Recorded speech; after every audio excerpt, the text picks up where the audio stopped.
ಸ್ನೇಹಿತರೆ, ನಾನು ನಿಮ್ಮ ಮಂಡ್ಯ ಹುಡುಗ ದಿವಾಕರ್ ಜೋಗಿ. ನಿನ್ನೆ ನಮ್ಮ ಅಜ್ಜಿ ಊರಾದಂತಹ ಮಾಚಕನಹಳ್ಳಿ ಶಿವಪುರದಲ್ಲಿ ಶ್ರೀ ಮಾಯಮ್ಮ ದೇವಿ ಕೊಂಡೋತ್ಸವ ಹಬ್ಬ ಇತ್ತು. ಸರಿ, ನಾವು ಹೋಗಿದ್ದು ಬರೋಣ ಅಂತ ಹೋದೋ. ವಿದ್ಯುತ್ ಅಲಂಕಾರ ಎಲ್ಲ ತುಂಬ ಅದ್ಭುತವಾಗಿ ಮಾಡಿಸಿರು.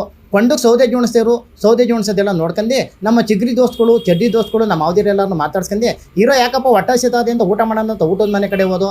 ಈ ಊರಲ್ಲಿ ವಿಶೇಷ ಏನಪ್ಪ ಅಂದರೆ ಯಾರ ಮನೇಲಿ ಹಬ್ಬದ ಅಡುಗೆ ಮಾಡೋಂಗಿಲ್ಲ. ಈ ಗ್ರಾಮದ ಯುವಕ ಮಿತ್ರರೆಲ್ಲ ಸೇರಿ ಸಾವಿರಾರು ಜನಕ್ಕೆ ಹಬ್ಬದ ಅಡುಗೆ ಮಾಡಿಸಿ ಪ್ರತಿ ವರ್ಷದಂತೆ ಈ ವರ್ಷವೇ ಗ್ರಾಮದ ಜನಕ್ಕೆ ಹೋಗೋ ಬರೋ ನೆಂಟರಿಗೆಲ್ಲ ಊಟ ಬಡಿಸ್ತಿದ್ರು. ಊಟ ತುಂಬ ರುಚಿಕರವಾಗಿ ಸ್ವಾದಿಷ್ಟವಾಗಿತ್ತು. ತುಂಬ ಊಟ ಮಾಡ್ಕೊಂಡು ಕೊಂಡಕ್ಕೆ ಬೆಂಕಿ ಹಚ್ಚೋ ಕಾರ್ಯಕ್ರಮ ಇತ್ತು. ಸರಿ, ನೋಡೋಣ ಬಾಪ ಅಂತ ದೇವಸ್ಥಾನದ ಹತ್ರ ಬಂದು ಪಕ್ಕದ ಊರು ಅರಿಸಿನಗೆರೆಯಿಂದ ಬಂದಂತಹ ಕೊಂಡ ಬಂಡಿಗೆ ತಮಟೆ ಮಂಗಳವಾದ್ಯ ಅದ್ಭುತವಾದ ಪಟಾಕಿ ಸದ್ದಿನೊಂದಿಗೆ ಸ್ವಾಗತ ಕೋರಿ ದೇವಸ್ಥಾನ ಸುತ್ತ ಮೆರವಣಿಗೆ ಬಂದು ಕೃಷ್ಣಪ್ಪನ ದೇವಸ್ಥಾನದಲ್ಲಿ ತೀರ್ಥ ಹಾಕಿಸಿ ಕೊಂಡಕ್ಕೆ ಪೂಜೆ ಮಾಡಿ ಕೊಂಡಕ್ಕೆ ಬೆಂಕಿ ಹಚ್ಚಲಾಯಿತಂತೆ.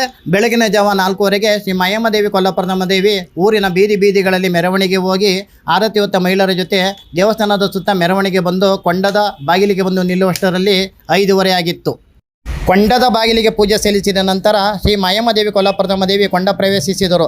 ಇದನ್ನು ನೋಡಿದ ನಾನು ಧನ್ಯನಾಗಿ ತಾಯಿ ನಮ್ಮವ್ವ ಎಲ್ರಿಗೂ ಒಳ್ಳೇದು ಮಾಡ್ಕೊಂತ ಕೇಳ್ಕೊಂಡು ಕಾಯಕವೇ ಕೈಲಾಸ ಅಂತ ಬೆಂಗಳೂರಿನತ್ತ ಹೊರಟೆ. ಇದು ನನ್ನ ಮೊದಲನೇ ಪ್ರಯತ್ನ. ಈ ವಿಡಿಯೋ ನಿಮ್ಗೆ ಇಷ್ಟ ಆಗಿದ್ರೆ ಲೈಕ್ ಮಾಡಿ, ಶೇರ್ ಮಾಡಿ, ಕಮೆಂಟ್ಸ್ ಮಾಡಿ, ನಿಮ್ಮ ಮಂಡ್ಯ ಹುಡುಗನಿಗೆ ಸಪೋರ್ಟ್ ಮಾಡಿ.